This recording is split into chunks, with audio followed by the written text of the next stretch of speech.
एक बार पुनः ज्योतिष फलादेश में आपका स्वागत है। और आज की चर्चा के साथ मैं हूँ त्रिलोकीनाथ मिश्र। आज आपके समक्ष जो विषय मैं प्रस्तुत करने जा रहा हूँ वह यह है कि जब नवरात्र आरंभ होती है तो हम विचार करते हैं देवी के आगमन और गमन का।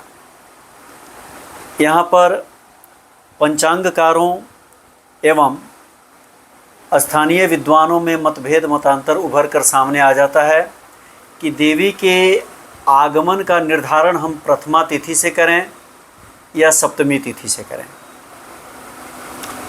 अब यहाँ हमारा जो शास्त्र है इसमें शास्त्रकारों ने जो विधान दिया है उससे स्पष्ट परिलक्षित होता है कि नवरात्र भले ही प्रथमा तिथि से होती है लेकिन देवी का आगमन हम सप्तमी तिथि से करते हैं।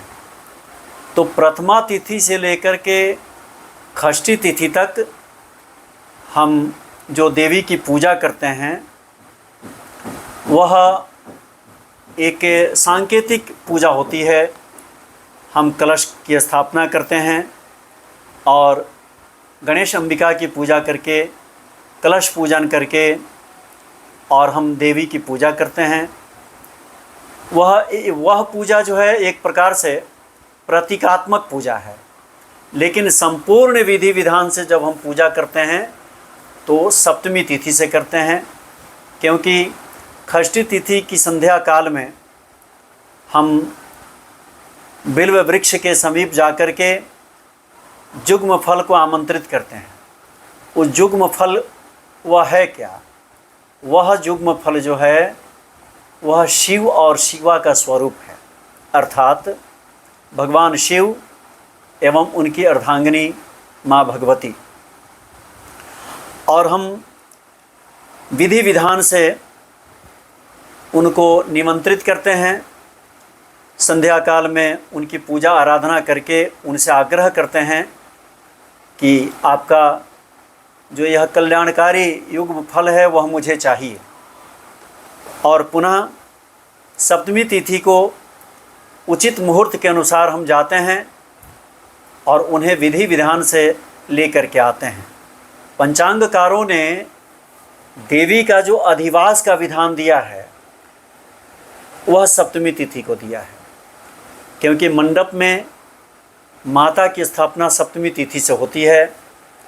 जितनी भी मूर्तियां बनती हैं जिन पंडालों में, वहाँ उस दिन से ही उनमें प्राण प्रतिष्ठा का विधि विधान पूर्वक प्राण प्रतिष्ठा की जाती है और तब से पूजा आरंभ हो जाती है। वेदी पूजन शुरू हो जाता है, अन्य देवी देवताओं की पूजा आरंभ हो जाती है। तो इस प्रकार से जब हम देवी को लाते हैं तो अत्यंत हर्षोल्लास के साथ, बाजे गाजे के साथ, जयकारे के साथ माँ भगवती को प्रसन्न करके हम उन्हें अपने मंडपों में लाते हैं। हाँ, जिन मंदिरों में पहले से प्रतिष्ठित मूर्तियाँ हैं या देवी की मूर्ति है वहाँ भी बिल्वाभिमंत्रण होता है और उस दिन भी उन मंदिरों में भी हम अत्यंत हर्षोल्लास के साथ माता को लाते हैं, बिल्व पूजन करते हैं। युग्म फल में शिव और शिवा की स्थापना करके हम उनकी पूजा करते हैं और इस तरह से हमारा विधान आगे की ओर बढ़ता है।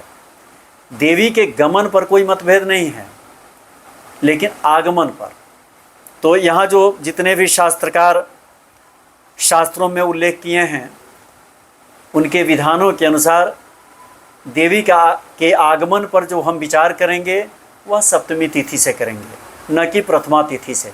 प्रथमा तिथि से षष्ठी तिथि तक जो मैंने पहले बतलाया उन दिनों में 6 दिन हम माता की प्रतीकात्मक पूजा करते हैं और सप्तमी से लेकर के नवमी तिथि तक हम माता की मूर्तियों में प्राण प्रतिष्ठा करके, प्राण का संधान करके और तब विधि विधान से हम पूजा करते हैं। तो इस दृष्टिकोण से आप हमेशा ध्यान रखें कि माता के आगमन का विचार हम सप्तमी तिथि से करें, न कि प्रथमा से। हाँ, गमन का विचार दशमी तिथि है, उस दिन शमी पूजन करके, अपराजिता पूजन करके तब हम माता का विसर्जन करते हैं। आज बस इतना ही, फिर मिलेंगे अगले वीडियो के साथ। वंदे मातरम।